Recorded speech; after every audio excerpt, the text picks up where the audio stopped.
গত দুদিন ধরে এত পরিমাণ বৃষ্টি হচ্ছে আমাদের এখানে, চারিদিকে পুরো জল জমে একদম ভর্তি হয়ে গেছে, রাস্তা না পুকুর বোঝা মুশকিল।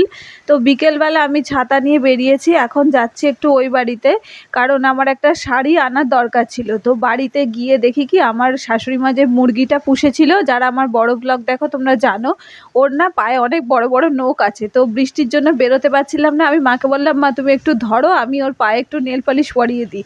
তো মা ধরলো, আমি ওকে একটু নেল পালিশটা পরিয়ে দিলাম। আর আমি যে শাড়িটা নেওয়ার জন্য গেছিলাম, আমার এই লাল ঢাকাই জামদানিটা, এই শাড়িটা নিলাম, কারণ ওই আমার একটা নেমন্ত্রণ আছে, তো সেখানে পরে যাওয়ার জন্য এই লাল ঢাকাই শাড়িটা নিয়ে আসলাম। এটা আমার ভীষণ পছন্দের শাড়ি, এটা আমার দিদা আমাকে দিয়েছিল বিয়ের সময়তে।